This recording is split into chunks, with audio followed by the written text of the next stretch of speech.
The Greenvale General Hospital is down the road by the lake. It's too far to walk. Come on, get in the car. If I'm riding in a car, George, I prefer to be the driver. Can you provide a car for me? What are you talking about? You don't even know how to get there. Which is another good reason for me to drive, George. I need to learn my way around town. Oh, man. Very well. Then I'll ride with you. I want to keep an eye on you. Fair enough. Just one thing, Agent Morgan. Your involvement in this case is limited. That means you don't have to learn your way around town.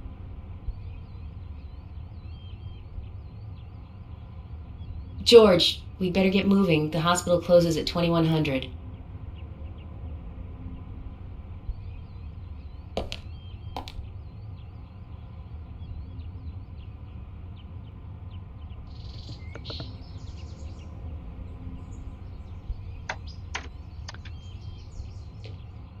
Okay. So, I know there's usually no commentary, but I just want you guys to know I do see the graphics and fudgy. This is an emulator, so it ain't gonna be perfect. So, I do apologize in advance, but I really want to play the game what you guys watch it, and hopefully you guys enjoy. Yeah.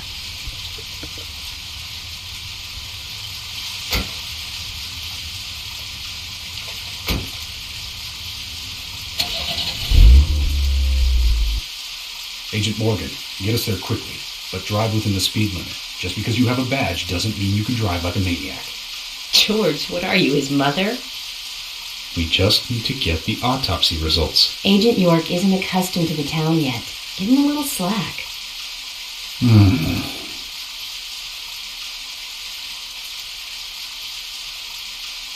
Well then, Agent York, let's get going. Sure, sounds good.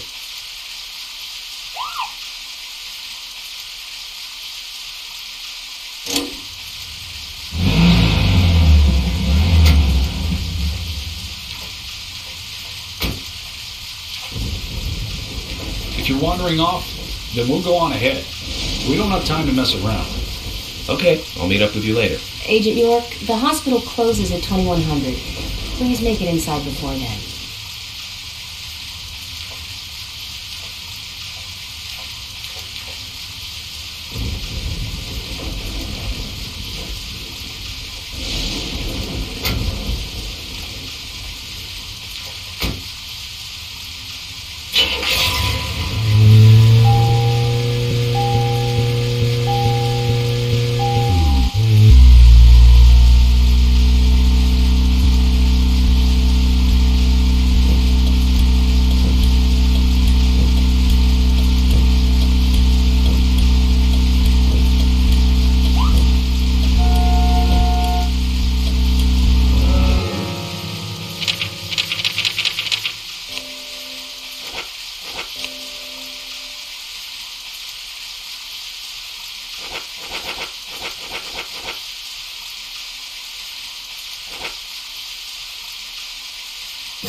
Speaking of 80s movies, one jewel in the rough springs to mind. Deadly Spawn. Do you remember that one, Zach? Back in 83, directed by Douglas McKenna. Right, it was filmed pretty cheap, but still it was pretty good. The monster design, crammed full of teeth, I loved it. So many delicious B-movie cliches. Did you know that they made a sequel? But I never got to see the sequel. The rental store didn't have it for some reason. They said the staff for the sequel was totally different from the original. I wonder how the sequel turned out. You know, the monster in that one responded to sound. Wait, Zach, that sounds a lot like the movie Tremors. I think that one was back in 89, directed by Ron Underwood. Now, that was a great role for Kevin Bacon. Masterpiece. Zach, that one had sequels like crazy.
Tremors. I think Fred Ward was in it.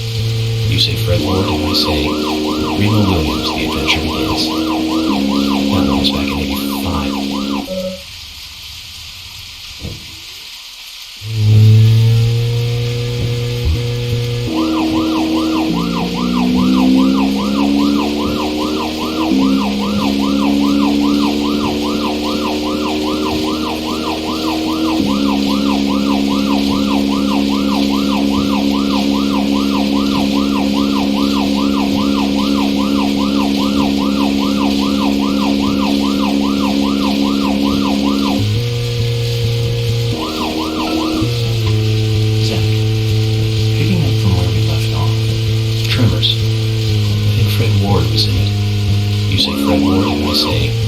Remo Williams, The Adventure Begins.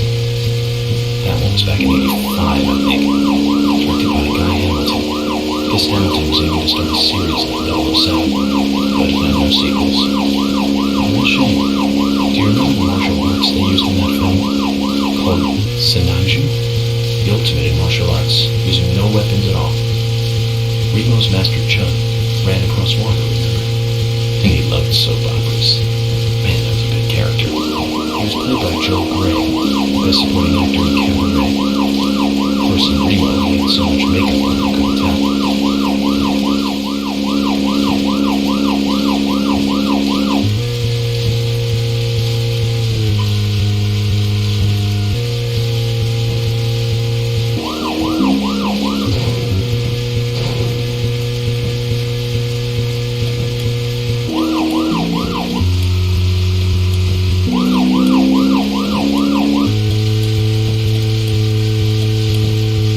Agent Morgan, have you no respect for rules and protocol? We were waiting for you, and now you try to go in by yourself. Oh, George. I didn't see you in the parking lot, so I thought I'd wait inside. Just watch it from now on. Mm-hmm. I don't like inconsiderate people who think that they're above the rules. And I'm sure I've made this point clear by now. Calm down, George. He probably just got lost on his way here and rushed in. Right, Agent York? Let's go inside then.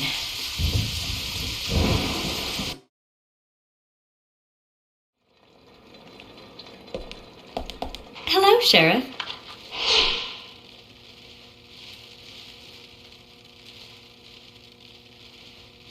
Hi there, Fiona.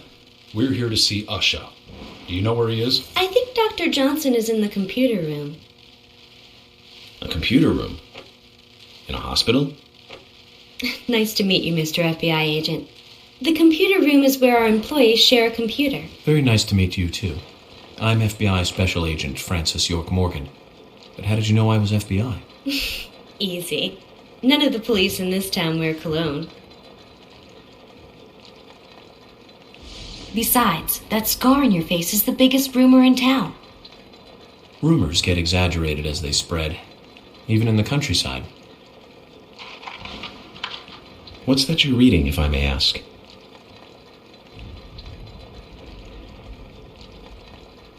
You haven't heard of this yet? It's a recent bestseller mystery. It's set in the U.S., a small traditional North American town close to the Canadian border. A peaceful, traditional place. However, that peaceful town is shattered by a terrible crime, the murder of a local girl. And that incident causes grief and sadness to everyone in town. But everyone feels the seditious, heinous evil still lurking, alive. Yes, much like the situation right now here in Greenvale. Fiona, don't say that. Oh, sorry, I shouldn't have said that. With Anna dead and all. Don't worry. Books are written to entertain, and it's good you're enjoying it. What we're faced with here is a terrible crime committed in a real world. Much different from that of a novel. So there's no need to apologize. Thank you, Agent York.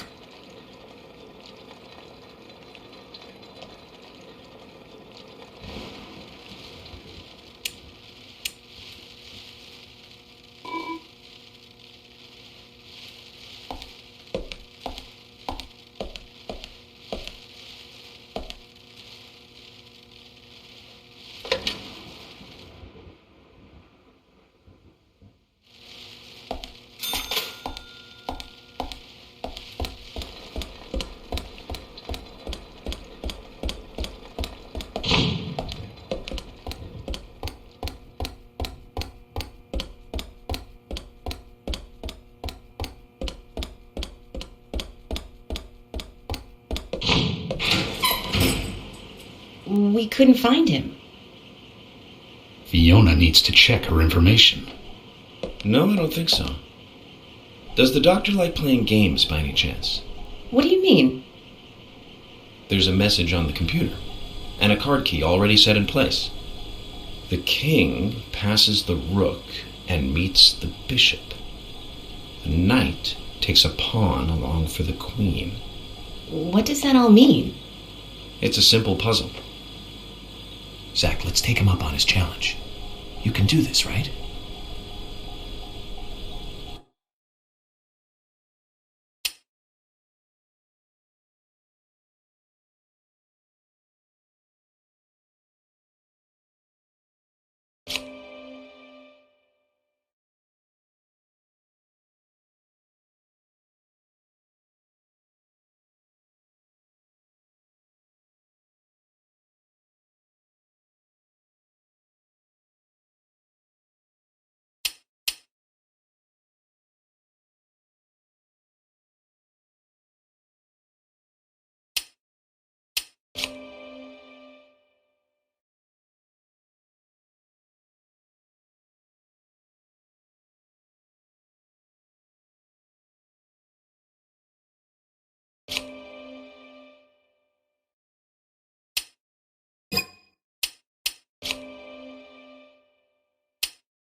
The doctor awaits below with the deceased.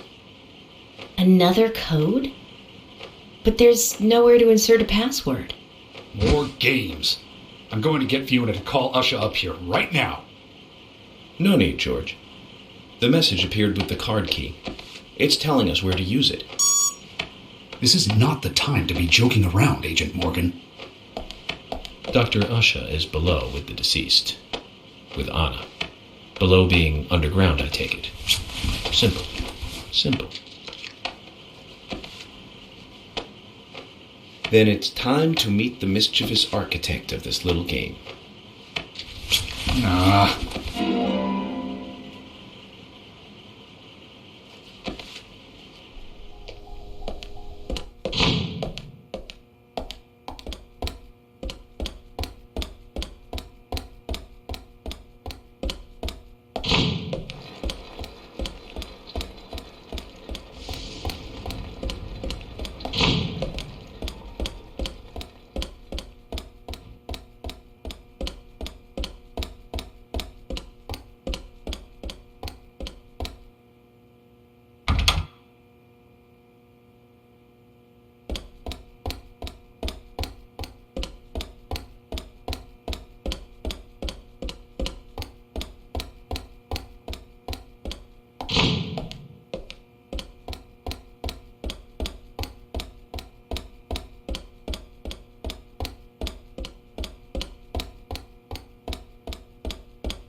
Usha, sorry to keep you waiting. Ah, you made it. Let's get started, shall we?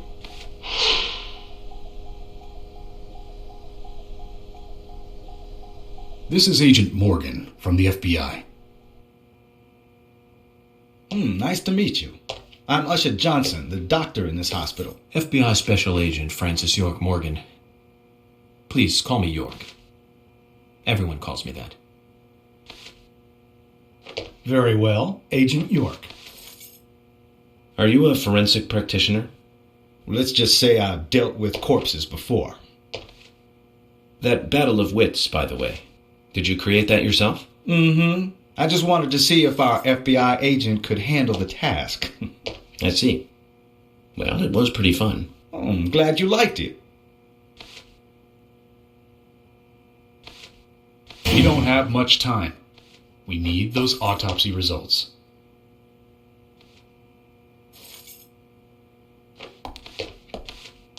Next time, try challenging us without obstructing an investigation. You've angered the monarch.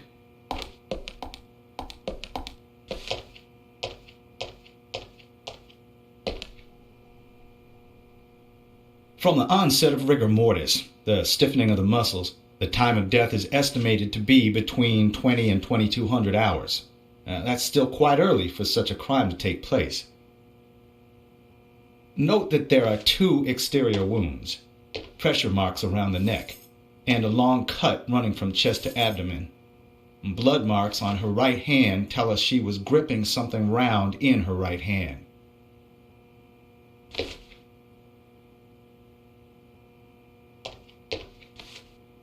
Her skull is also fractured, but that is unrelated to the cause of death. It probably happened to her after she was killed.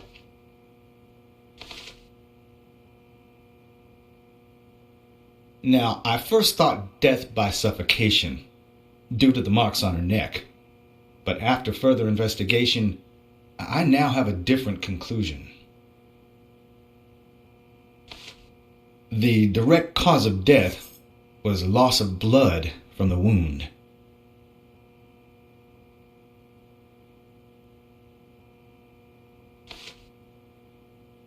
Which means... She was cut up while she was still alive. Yes, a sharp knife was used. It was inserted beneath the sternum and then quickly sliced downwards. The excessive loss of blood from her internal organs is what actually killed her. Her nails are clean, and with no skin cells from the attacker. She also doesn't appear to have been bound nor badly beaten. She was apparently killed without resistance. The most tragic thing, however, was that she was unable to speak her story to anyone who could hear her cries.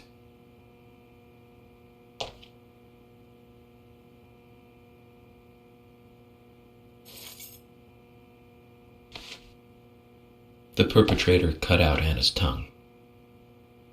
Well, I believe she was drugged first to phase her consciousness, and then the killer killed her. Now, the killer most likely has a deep, traumatized past concerning women. He probably cannot converse with them normally. Cutting out the tongue suggests a very lonely individual. Either that or a truly hardcore sadist. He must get off on watching women suffer, especially when they can't answer back. Now, he watched as the blood pumped from her body, as she gradually grew cold. A case in Seattle in 1985 was much like... Usha, please, limit your report to your findings as a doctor. Criminal profiling is my job.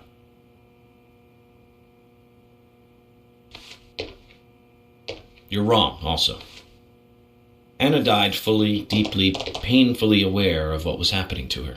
But, Tell me, what time did it stop raining on the night Anna was killed? Just before I went to bed, right after the movie on TV ended, so around 1 a.m. What movie was it? An American Werewolf in London. Directed by John Landis, 1981. So the rain stopped, accompanied by the ending song, Blue Moon.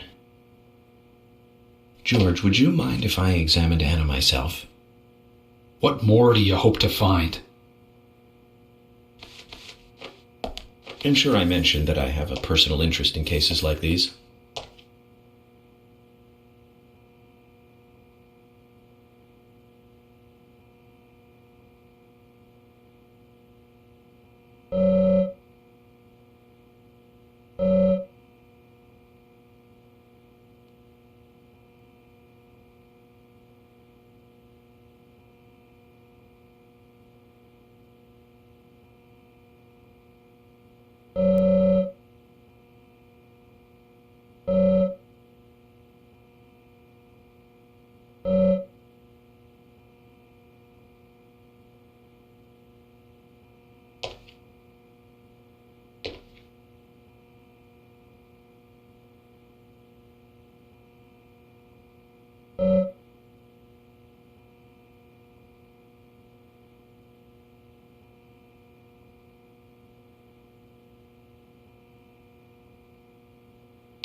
I do apologize that I'm gonna have to talk in here again. Apparently some of the sound didn't get emulated right on this emulator. There's really nothing I can do about it. It seemed to be like when he talked to Zach for some reason.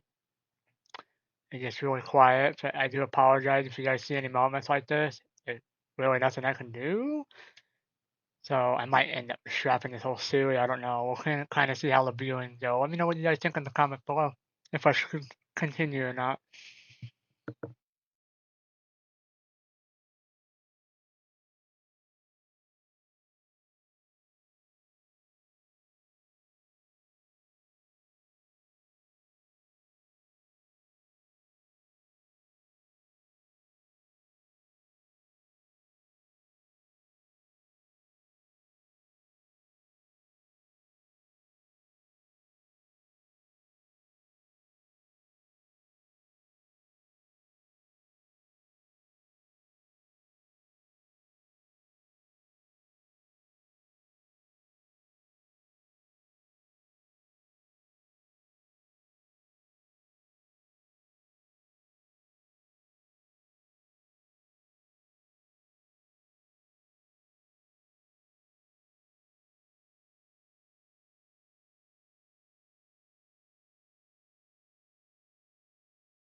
Zach, they're here.